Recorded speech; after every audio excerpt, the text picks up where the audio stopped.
শুধু ভারত বলে কথা নয়, যেখানেই একজন মুসলমানের উপরে নির্যাতন হবে, আমার ভিতরে তো একটু দয়া জাগ্রত হওয়া দরকার, তাদের প্রতি একটু ভালোবাসা জাগ্রত হওয়া দরকার, কারণ তারা তো আমাদের ভাই।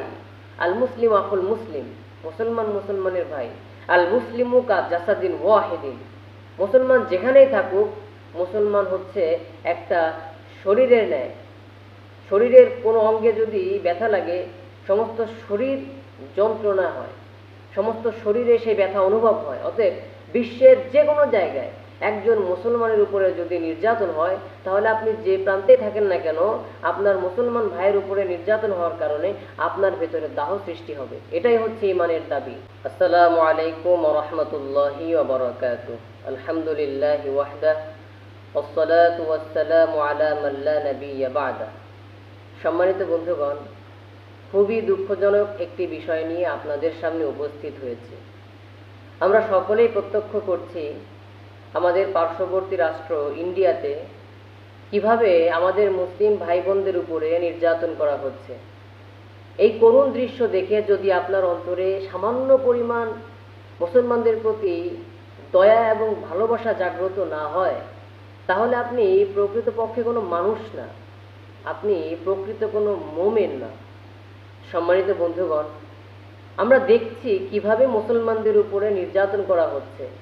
তারপরও এক শ্রেণীর দুষ্ট লোক মিডিয়ার সামনে এসে, টক শোতে এসে বলে ভারতে মুসলমানদের উপরে যে নির্যাতন হচ্ছে তার নির্ভরযোগ্য কোনো তথ্য নেই, কোনো ডকুমেন্ট নেই।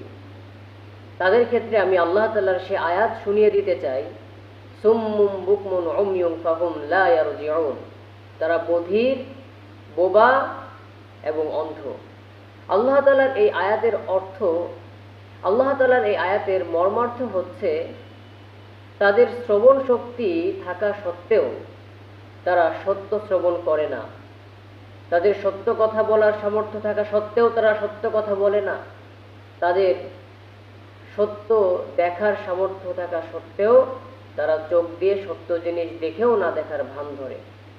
সম্মানিত বন্ধুগণ, যে ব্যক্তি ঘুমিয়ে থাকে তাকে ঘুম থেকে জাগ্রত করা যায়, কিন্তু যে ব্যক্তি ঘুমানোর ভান ধরে তাকে ঘুম থেকে জাগ্রত করা যায় না কখনো। অর্থাৎ যারা দেখেও না দেখার ভান ধরছে, যারা অতি বেশি ভারত তোষণ করছে, তাদের ক্ষেত্রে আল্লাহ তাআলার কোরআনের সে আয়াত, আল্লাহ তাআলা শেষে যা বলেছেন ফাহুম লা ইয়ারজিউন, তারা তো ফিরে আসবে না। কারণ দেখেও যদি না দেখার ভান ধরে, তাহলে কিভাবে তারা সত্য গ্রহণ করবে? সম্মানিত বন্ধুগণ, আজ মুসলমানদের উপরে যে নির্যাতন হচ্ছে, আমরা কি আমাদের মুসলমান ভাই বোনদের জন্য কিছুই করতে পারবো না? ভারতে যে আগ্রাসন হচ্ছে, যে নিপীড়ন হচ্ছে, তার বিরুদ্ধে আমাদের করণীয় কি?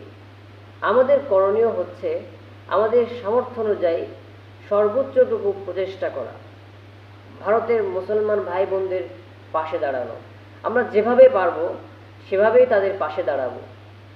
শুধু ভারত বলে কথা নয়, যেখানেই একজন মুসলমানের উপরে নির্যাতন হবে, আমার ভিতরে তো একটু দয়া জাগ্রত হওয়া দরকার, তাদের প্রতি একটু ভালোবাসা জাগ্রত হওয়া দরকার, কারণ তারা তো আমাদের ভাই। আল মুসলিম আকুল মুসলিম, মুসলমান মুসলমানের ভাই। আল মুসলিমু কা জাসাদিন ওয়াহিদিন, মুসলমান যেখানেই থাকুক, মুসলমান হচ্ছে একটা শরীরের ন্যায়। শরীরের কোনো অঙ্গে যদি ব্যথা লাগে, সমস্ত শরীর যন্ত্রণা হয়, সমস্ত শরীরে সেই ব্যথা অনুভব হয়। অতএব বিশ্বের যে কোনো জায়গায় একজন মুসলমানের উপরে যদি নির্যাতন হয়, তাহলে আপনি যে প্রান্তেই থাকেন না কেন, আপনার মুসলমান ভাইয়ের উপরে নির্যাতন হওয়ার কারণে আপনার ভেতরে দাহ সৃষ্টি হবে। এটাই হচ্ছে ঈমানের দাবি, এটাই ঈমানি এবং এটাই মুসলিম ভ্রাতৃত্ববোধ। সংগ্রামী সাথী ও বন্ধুগণ, ভারতে মুসলমানদের উপরে নির্যাতন হচ্ছে, আমাদের কি কিছুই করার নেই? অবশ্যই আছে। আপাতত দৃষ্টিতে আমরা যা যা করতে পারি তা হচ্ছে, ভারতে মুসলমানদের উপরে নির্যাতন ও মানবাধিকার লঙ্ঘন প্রতিরোধে আমাদেরকে সোচ্চার হতে হবে, আন্তর্জাতিক জনমত গঠন করতে হবে। সম্মানিত বন্ধুগণ, ভারতীয় আগ্রাসন এবং মুসলিম নির্যাতনের বিরুদ্ধে অহিংস সমাবেশ, প্রতিবাদ বাস্তবায়ন করতে হবে। সংগ্রামী সাথী বন্ধুগণ, মুসলিম নির্যাতনের সঠিক তথ্য ধারণ করে সামাজিক যোগাযোগ মাধ্যম, সোশ্যাল মিডিয়াতে সেগুলো বেশির থেকে বেশি প্রচার করতে হবে, যাতে করে মানুষ বুঝতে পারে আসলেই মুসলমানদের উপরে নির্যাতন হচ্ছে। সংগ্রামী সাথী ও বন্ধুগণ, একটি গুরুত্বপূর্ণ হাতিয়ার হচ্ছে ভারতের উগ্র হিন্দুত্ববাদী কর্মকাণ্ড এবং মুসলিম নির্যাতন যদি বন্ধ না হয় তাহলে ভারতীয় সকল পণ্য বয়কট করতে হবে।